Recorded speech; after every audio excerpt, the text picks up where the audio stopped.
Brown from the Pt1 Center for Social Impact. I'm one of the managing partners there. And if you haven't heard about the Pt1 Center, we're an Oakland-based organization. Really, really proud to be here in Oakland, trying to provoke positive and progressive uses of tech for social change.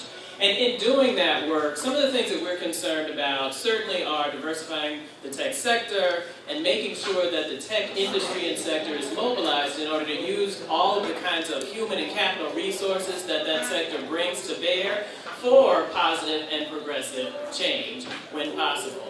When we were presented with this opportunity to be a sponsor of Vator Oakland, and thank you very much Bambi and Karen for asking and approaching us to be involved here.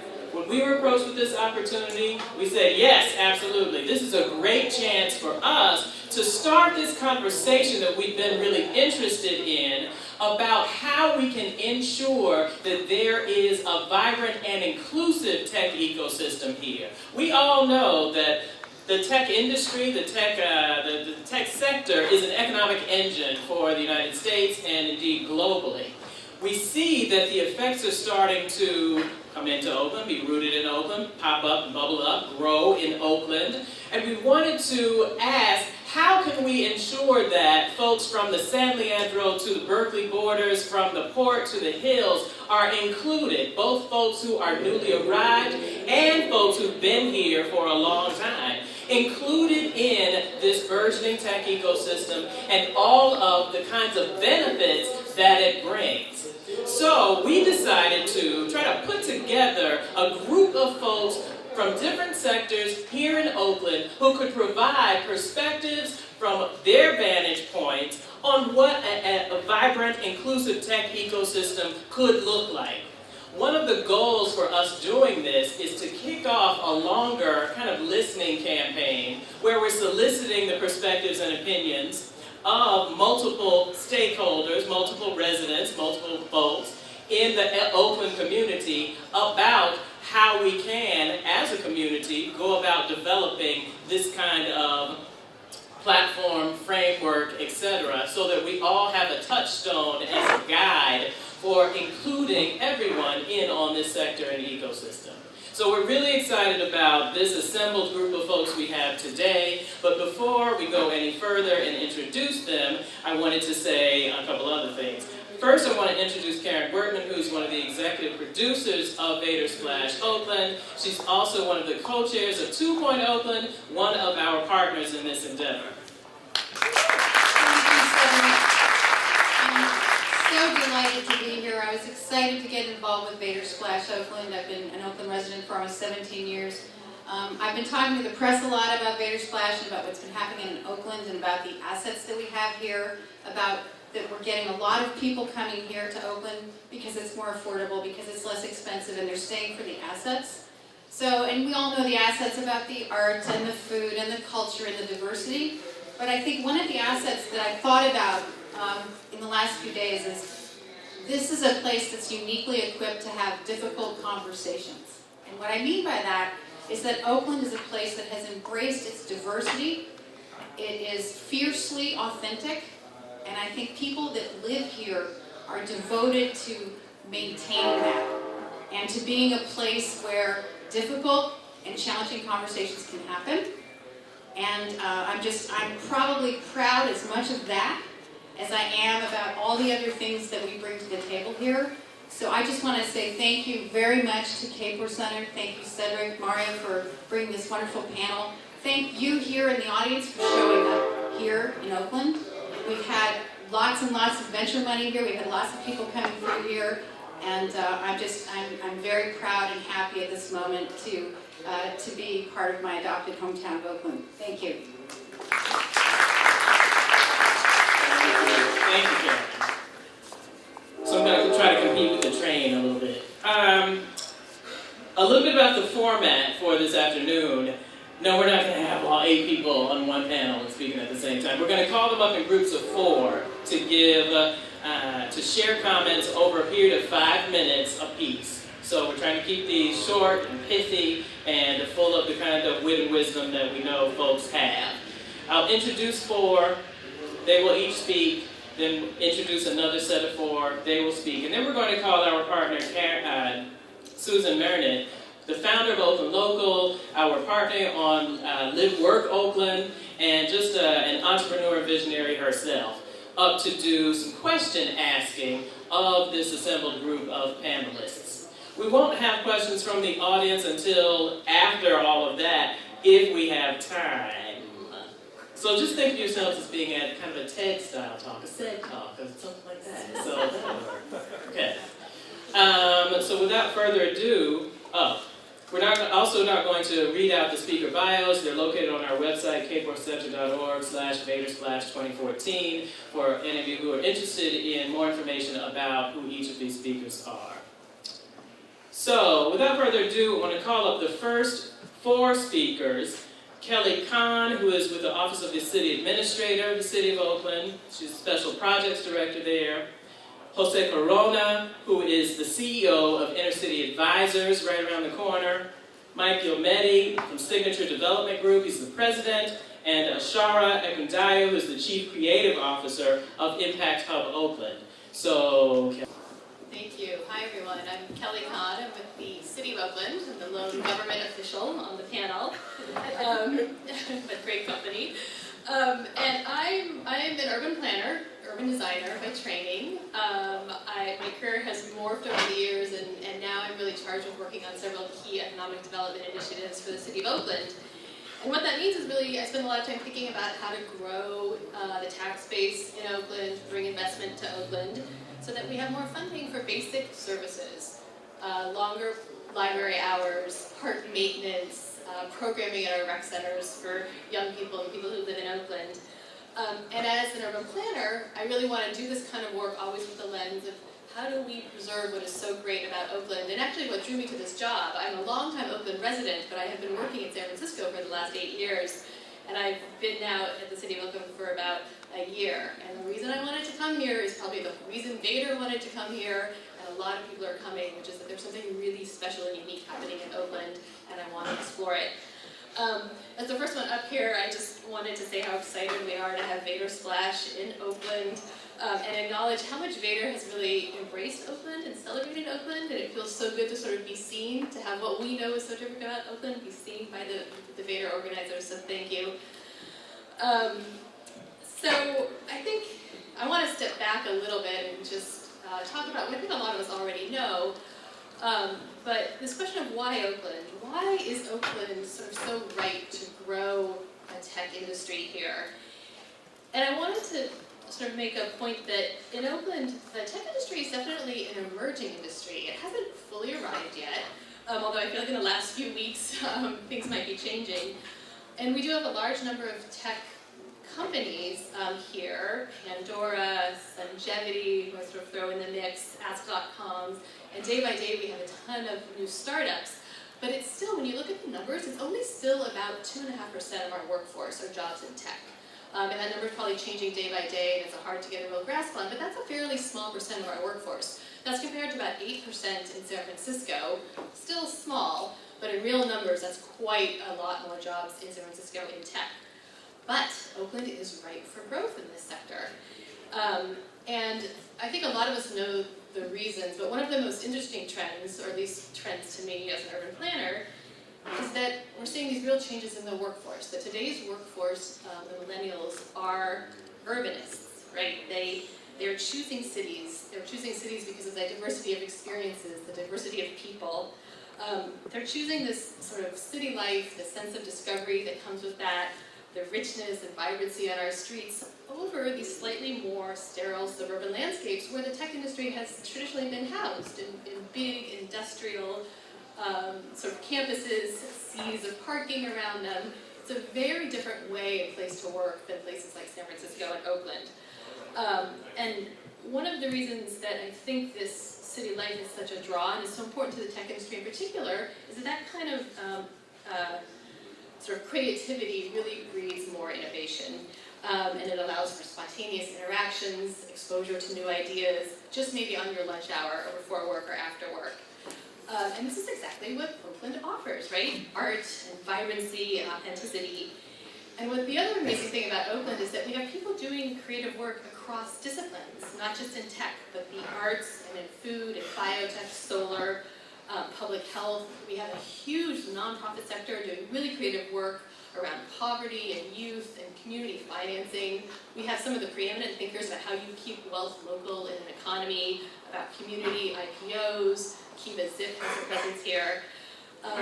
And so much of the work is really driven by, I think, a sense of responsibility and community, and that's very Oakland, I think, very Oakland.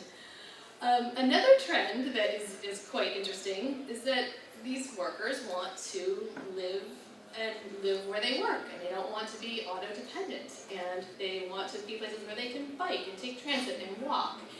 And for the first time, we're seeing car ownership rates decrease among people ages 16 to 34. So that moment when I turned 16 and the very first thing I did was go to the DMV, that's changing. People are putting this off and off and off. And they're getting their, and they're sort of, I think, this real movement of rejecting these auto-dominated lifestyles. And this also has to do, I think, with social conscious and this sense of wanting to have a more sustainable lifestyle, and cities offer that.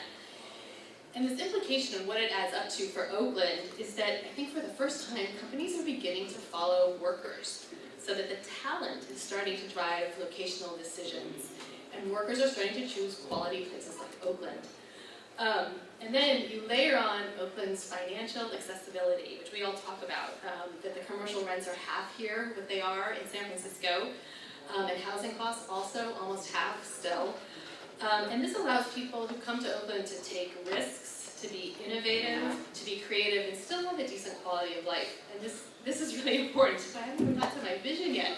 I'm so busy touting Oakland. But so anyway, so what does a sort of a diverse and inclusive ecosystem look like around tech in Oakland? And I think the story of Oakland Tech is already sort of manifesting itself. I think that vision is already manifesting itself, that we're seeing a high number of mission-driven and values-driven companies choosing to start their companies in Oakland and grow here. These are companies like Mind Blown Labs that are creating games for teaching personal science, Sleek Geek, the Immunity Project, which is looking for crowdfunding, using crowdfunding tools to support solutions to HIV. And a lot of these companies are started by men and women of color. And then we also see a very robust network of nonprofits working in a space to create a more inclusive tech industry. So linking young people to jobs, teaching tech skills. A lot of these are funded by the city, by the Pt1 Foundation, Hack the Hood, Susan Mernit's group.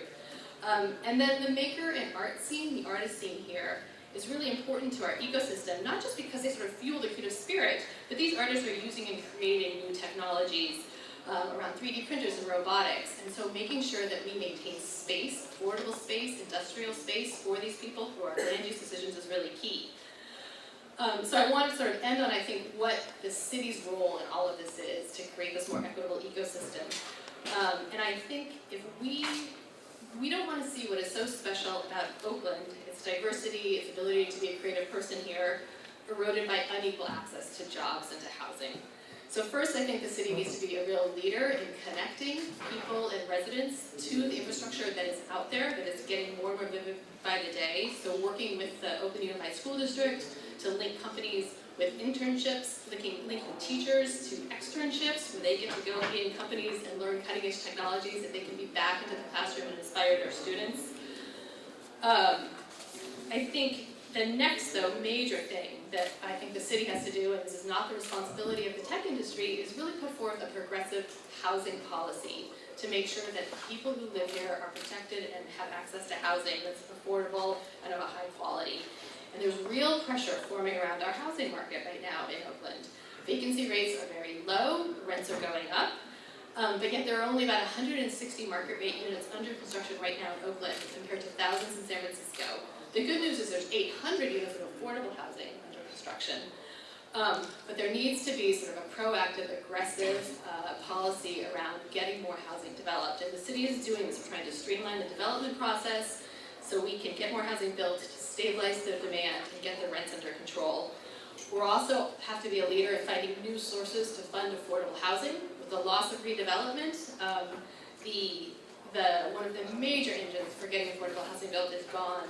and that's a huge loss. And the city's actually already one of the first cities to say, well, what little money we do have left for redevelopment, we're putting into affordable housing, so we do have a fund, and that's how some of those units are getting built.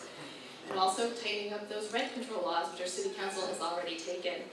And then finally, and I'll end here, and just in the spirit of getting as aspirational as possible, I'd love to see a regional collaboration around changing Prop 13, so cities aren't so strapped for cash to pay for the basic services, which is what they do with those problems. And that would just help local governments be better equipped and empowered to solve these kinds of problems. That's sort of a conversation for a different day, but I will end there, and thank you so much for letting me share these thoughts. Thank you everybody for having me here. My name is Jose Corona, CEO of Inner City Advisors, and I want to start off by the questions that we're all asked to prepare for. They asked us to talk today about what makes an inclusive tech ecosystem, what it's going to take to get there over the next 4 years, and what from Oakland do you want to maintain or maximize. So as we, ICA, we're right down the street, support businesses as a way to create good jobs, and we also have a fund called Fund Good Jobs that invest specifically on helping companies grow to scale and create jobs. But I want to tell you about myself, because there actually is tech in my background. I'm a farmer. My dad's a farmer. We grew up in Watsonville, California. My dad was one of the first farming companies in the Watsonville, Salinas area to use technology as a way to do agriculture, irrigation systems, all that. So my point today, and what I'm going to be talking about today, is that we need to be thinking about tech in a broader sense. So it's not just Pandora, it's not just Ask, it's not just people that are creating apps, software. It's broader than that. We are here because it's all about jobs. People need to work. And for us, if you're doing business, we're going to work with you because you want to create jobs. Yeah, we like money. That's got to happen first. People need to make money. We want to be equal. So let's think about this. What if we refined tech differently and we took a cluster approach? What if we thought about tech and who supplies tech, who buys from tech? What if we look at those businesses as well to make it as an ecosystem? So it's not just the companies that are creating the products, it's not just Pandora, but who does Pandora buy from? Who do they sell to? Who are their suppliers? How do we think about it that way? Who do their employees use and cater and go to and support in the community? What if we all work together collectively, not only tech, but also the suppliers of tech, to really think about how we all work together to create good jobs? So what if we think about tech in this manner? What if we think back to the roots? One of the ICA's companies, they do mushroom kits and an aqua farm. What about their tech? What about Cabo Conte, the founder of Gorilla Cafe and Red Bay Coffee? Tech. What about Rain Free, Red Door Catering?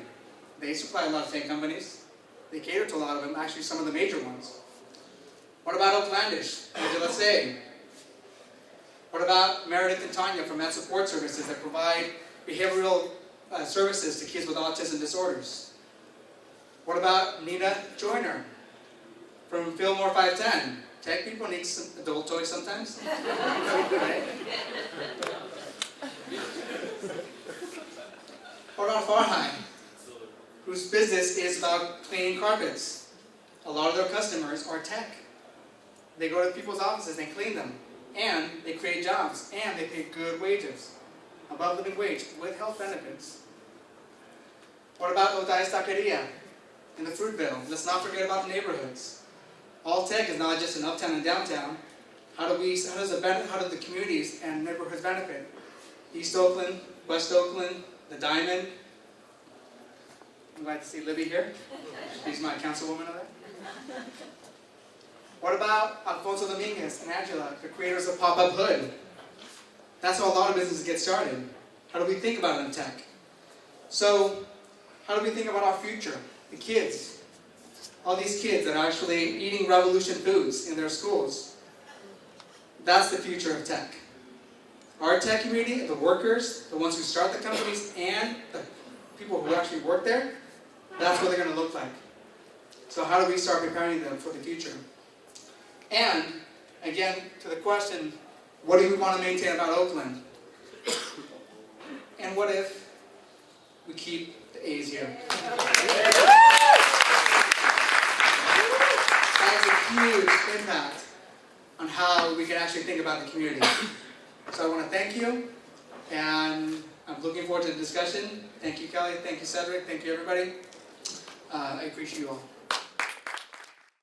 We moved our headquarters here about 4 years ago, and the reason we did, and I think the reason some of you are here are, we love Oakland. And the reason we love Oakland, and we'll get into this notion of inclusivity, is that Oaklanders love Oakland more than I've seen any other people love their own cities. And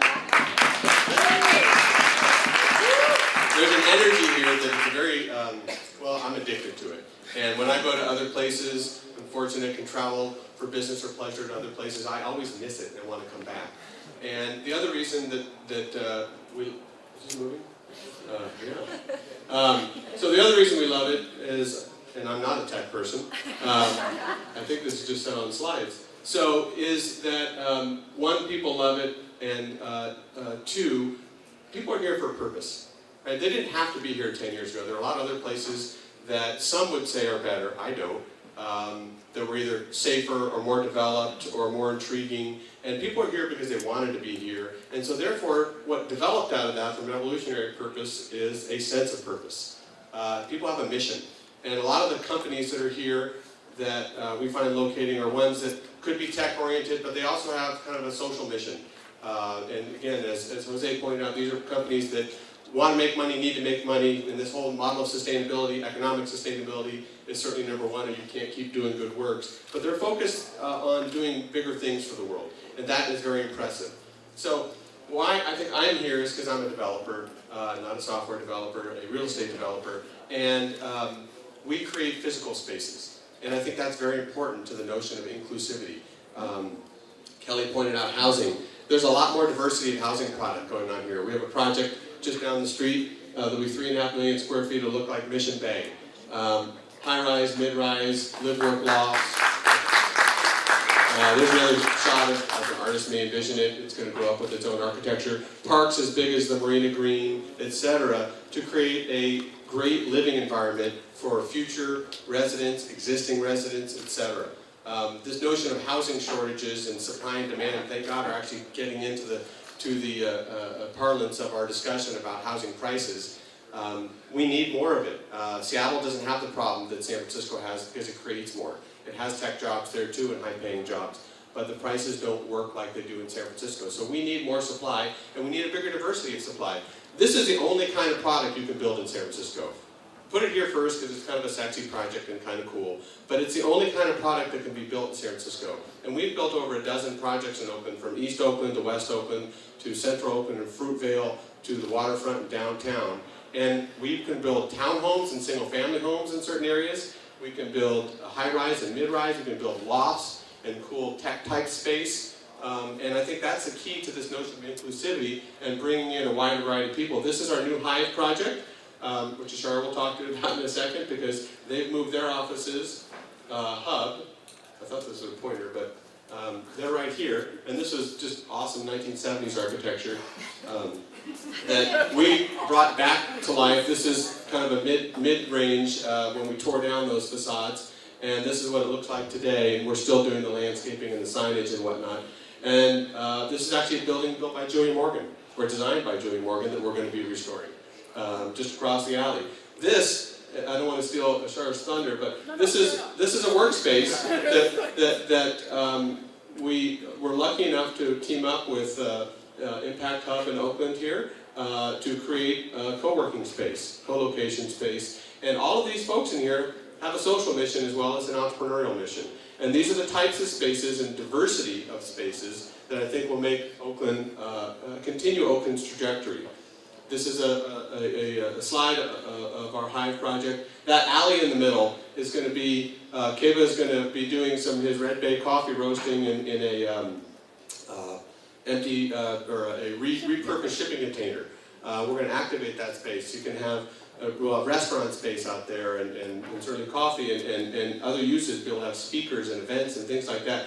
So Hive becomes kind of symbol of Oakland. You've got residential in the back, You've got office and retail clustered and repurposed buildings in the front, and most of all, you've got this sense of community in the middle. And that's what continues to bring me back to Oakland time and time again, is this sense of community and sense of purpose. And these are just things we built over the years. These are live-work lofts on the bottom and housing in the front, kind of contextual Victorian style. This is our Broadway Grand project with Ozumo and Pecan and fabulous tenants. And this is a new one we're doing in Temescal, to be named as a project.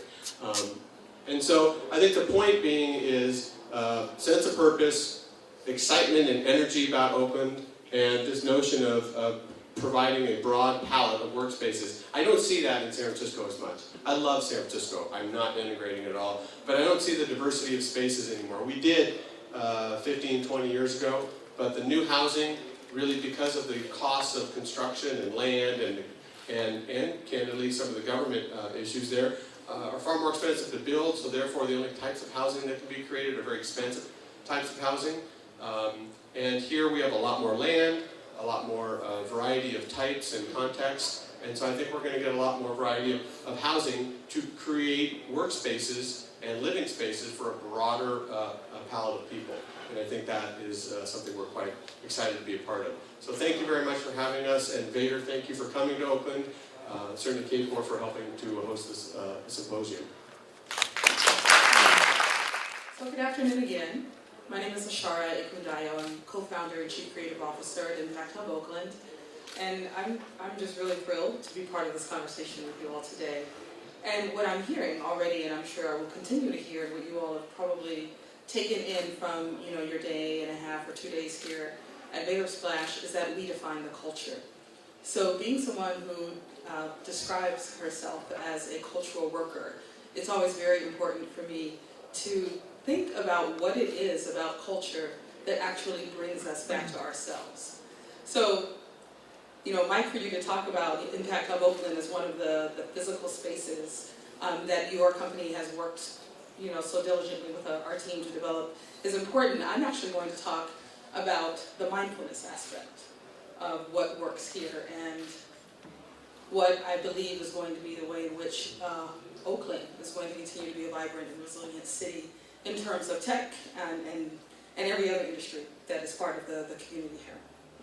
So when I was a kid growing up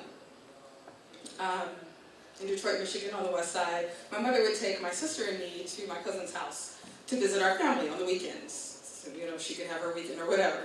And that included a visit with my grandfather. When we were 6 or 7 years old, we realized that our grandfather was illiterate. He couldn't read or write. That he had gone his entire life without being able to have access to written information, and that he in fact had never signed his name. Now, we didn't know if our parents knew this information. We thought, oh wow, we have this secret about, we call him Papa. But we knew that we had a choice. So I tell you a little bit about my history because I realized it was the first time that I really took into myself that our group, our small group, had the opportunity to make a choice that would have a huge impact on our entire family. So, let me go forward with that.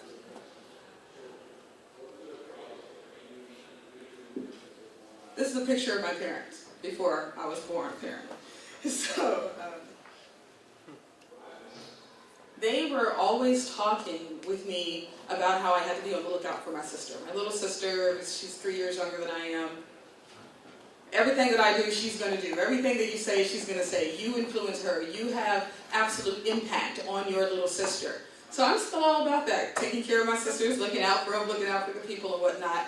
And what I believe is that in order for Oakland to really come into its place with an embodied sense of a clear and vibrant ecosystem is that we're going to have to mind the gap. We're going to have to do more than just be on the lookout. We're going to actually have to be about really being diligent and conscientious and conscious about creating opportunities, about being advocates for one another, about really closing the gap. You're minding it, you're closing it, and then you're creating access for other people to be part of the conversation.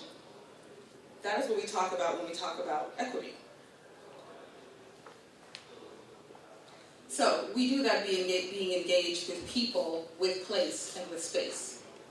This is a flyer from the Life is Living Festival, which happens every October in West Oakland in Defremery Park. It really says it all. It says it all.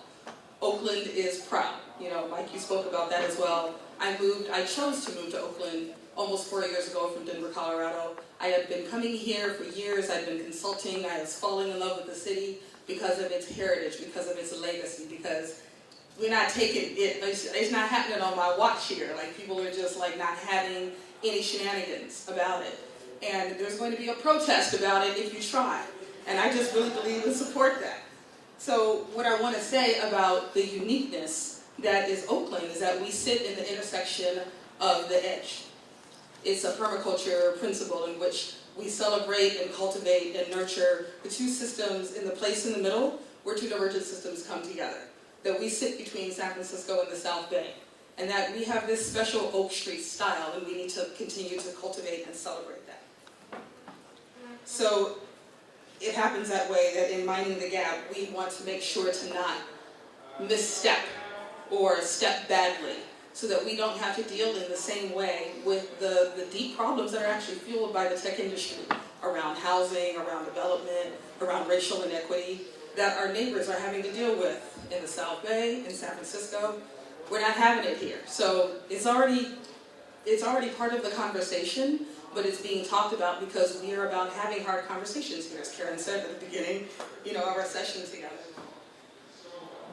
We do this by not only funding tech startups, we do this by funding startups, businesses, initiatives that aren't businesses yet, they're just ideas that are about creating containers for innovation. So people matter, place matters, and space matters. So this is where we take our next step. There's a lot going on with us already, this innovation, this entrepreneurship, all of this really great renaissance is bubbling up right now. We hold space, even at Impact Hub Oakland, we hold space for Black Girls Code, for Hilo.com, for the Pathways to Resilience Project. Pt1 Center for Social Impact has a workroom there. That we're doing this work because the next step means that we are minding the gap. We have to continue to do that work by creating and holding spaces. So I'll close by saying, died when I was 14 years old. But every day for the last 6 years of his life, he read a book to his youngest grandchildren. Every day he got to do that because we taught him how to read when we were doing our homework. We taught our grandfather how to read. So when you mind the gap, you pay attention to what's going on. You're honoring those who have come before you, those who are in the space, and you're thinking about those who are coming behind you. And so we have the ability to design a regenerative city, a regenerative community. That's innovation and technology. It's right there. And that what I want to ask you as we continue this conversation is, are you willing in your circles, in your community, in your business, at your kitchen table, to make decisions that have a positive impact on the larger community? Are you willing to do that? Thank you.